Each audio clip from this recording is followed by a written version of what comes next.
Good afternoon and welcome to a new format of the SkoodSports show. It's Unscripted with SkoodSports. I'm John Skoudris, getting set to bring you all the sports that fit in to one video.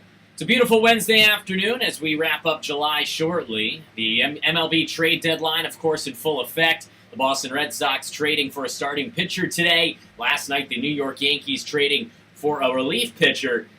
But first, we start out with the Philadelphia Phillies, who last night were playing Game 2 of a series against the Los Angeles Dodgers. The Dodgers, of course, a vaunted rival over the years against the Phillies when it comes to the postseason. They having played, of course, the Dodgers back in 1980 in the playoffs, and 2008 and in 2009 in the NLCSs. All series, the Phillies were able to come away triumphant. Of course, the Phillies were honoring Chase Utley yesterday. The longtime Phillies second baseman announced last week that he would be retiring at the end of the season. And, of course, he was honored by the Phightin Phil's faithful, a former All-Star, a world champion, a two-time NL champion in Philadelphia, and one of the all-around good guys. As Harry Callis, my idol, once said, "Chase Utley, you are the man," and he certainly was again last night. But enough of the honoring of Utley and the theatrics. Last night we had a baseball game, and what a marathon it was. The Philadelphia Phillies tied the game up in the latter portions of regulation time with a two-run bomb by Jorge Alfaro. However, it went to the 16th inning when both teams ran out of relief pitchers. The Philadelphia Phillies sent Vincent Velasquez out there for the top of the 16th. Vinny got the job done despite putting a couple of men on. And then in the bottom of the 16th, we saw our first position player on the mound of the game, that being the outfielder for the Dodgers, Kike Hernandez. Hernandez came in, got an early out by Nick Williams, but then gave up a couple of walks, followed by the walk-off. A 3-run home run by former Minnesota Twin Trevor Plouffe.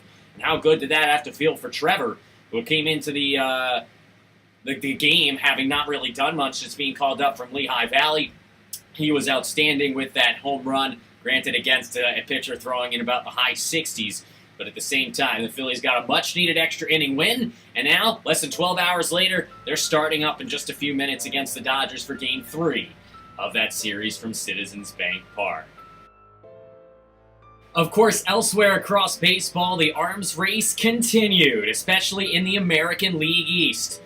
Last night, the New York Yankees announced that they had made a huge move to shore up what had already been a very strong bullpen by acquiring former Baltimore Orioles closer Zach Britton. The southpaw had previously been one of the best left-hander relievers in all of baseball prior to Tommy John surgery that caused him to miss most of the 2017 and part of the 2018 season. But he's back and healthy now, and he has certainly delivered in the early portions for Baltimore. He is now going to be headed to the New York Yankees to join up with such right-handed and left-handed relievers as Aroldis Chapman, Dellin Betances, and David Robertson to form what is really one of the best back ends of the bullpen in baseball. And it's something the Yankees are going to desperately need because they now trail the Boston Red Sox by over 5 games in the American League East as they've hit a bit of a swoon. Gary Sanchez looks to be headed to the disabled list, And so they're going to need that bullpen, which is so critical in the postseason to contend with the likes of the Red Sox, the Indians, who picked up Brad Hand last week, and the Houston Astros, who have some bullpen issues of their own that they'll be looking to shore up. Meanwhile, this afternoon, it was announced that the Boston Red Sox had countered after Drew Pomeranz struggled so profusely last night against the Baltimore Orioles, one of the worst teams in all of baseball. The Red Sox called their division rivals down in St. Pete, the Tampa Bay Rays, and traded for right-handed starter Nathan Eovaldi. Eovaldi, as you see behind me, is a right-handed former New York Yankee. He also played for the Florida Marlins before they were the Miami Marlins.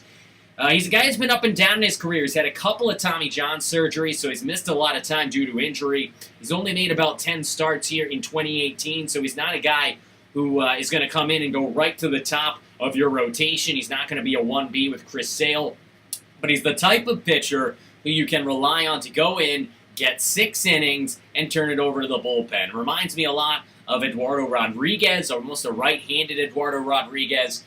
He throws a little bit harder than Erod, but he's the type of guy who the Red Sox needed. I mean, let's be honest. They had a very solid 9th inning guy. They still need to get an 8th inning guy. It looks like Drew Pomeranz is going to move to the bullpen now with the Eovaldi acquisition. But with Sale being so dynamite, you had Price, who's enigmatic back and forth, and Erod, who's had some injury problems, been a bit banged up. Other than that, the Red Sox have really been trying to play musical chairs with their starting pitching staff, and that's amazing to say for a team that has over 70 wins and the best record in Major League Baseball. But this arms race is going to continue. Like I said, last week we saw Manny Machado go to the Dodgers. We saw Brad Hand, the right-handed reliever, go from the San Diego Padres to the Cleveland Indians. Last night, the Yankees get Zach Britton, and today, the Boston Red Sox countering with Nathan Eovaldi. And it's going to continue up until the end of next week when the trade deadline does surpass. We've even seen trades, big trades. I remember the Adrian Gonzalez, Josh Beckett trade with the Dodgers and Red Sox 6 years ago took place after the July 31st trade deadline. If you're looking at Phillies players, Matt Stairs was acquired after July 31st. We all know what he contributed against the Los Angeles Dodgers in the 2008 NLCS. So it's going to be interesting to see how the trade deadline plays out. I'll obviously have looks at the postseason races as we move closer towards October. Of course, since the last time we spoke here on the SkoodSports show, a lot has happened in the NBA. LeBron James is a Laker. Kawhi Leonard is a Raptor. Who saw that coming? Certainly not DeMar DeRozan, right, DeMar? But the Philadelphia 76ers, meanwhile, have been left at the altar, well, more than the ugly stepsister. I mean, let's face it. They were going after King James. They were going after Kawhi. They were going after Paul George. And what did they end up with? Nothing. They brought J.J. Redick back. They even got stood up by Nemanja Bjelica, some Eastern European guy who decided he'd rather stay in Bratislava than come to Philadelphia. That doesn't exactly bode well for the Sixers faithful. However, Sixers fans always trusting the process. I think them, along with Celtics fans. What is it with basketball fans? You know, you got the green teamers in Boston. You got the processors in Philadelphia. They will just eat up whatever it is that their ownership is feeding them. Unlike Philadelphia fans in other sports, certainly baseball, where they still want Gabe Kapler fired, and football, where they wanted Doug Pease head on a stick as late as the Week 17 game against Dallas, where they got shut out 6-0 with Nate Sudfeld at quarterback. So the Sixers, I mean, when you're looking at their offseason, didn't do a whole lot. They got a couple of guys coming in from the NBA draft. Hopefully, Markelle Fultz seems to have figured out what he's doing with his shooting coach over the offseason. And Furkan Korkmaz was the man of the hour at the Summer League. He was outstanding, putting up over 40 points in one Summer League game against the Celtics. He has been really a revelation, a guy who maybe should be able to replace Ersan Ilyasova, who went back to Milwaukee this offseason. But the Sixers have pretty much the same team as last year coming back. You won 50-plus games last year. Hopefully you avoid injuries. You can get a little bit more development, and you can see this team begin to find its stride. But it's going to be interesting because the Atlantic Division is really just the class of the Eastern Conference. You have the Celtics, who are going to be having Gordon Hayward come back, Kyrie Irving to go along with Tatum and Brown and company. They brought back Marcus Smart to be a seventh man off the bench, making $13 million a year. I know Mike Felger loved that one. And then, of course, the Raptors, who traded in DeMar DeRozan, a draft pick, and Jacob Poeltl in order to acquire Kawhi Leonard, who wasn't too thrilled about it and may leave after 1 year, but it should be an interesting year with those three teams at the top of the Eastern Conference. Will it matter? Probably not, because DeMarcus Cousins went over to Golden State to make them even more of a super team. DeMarcus, of course, recovering from an Achilles tendon tear, so he may not be back until next spring, but really, that's when they need him back for the postseason, because they are a shoo-in for a 1, 2, or 3 seed out west.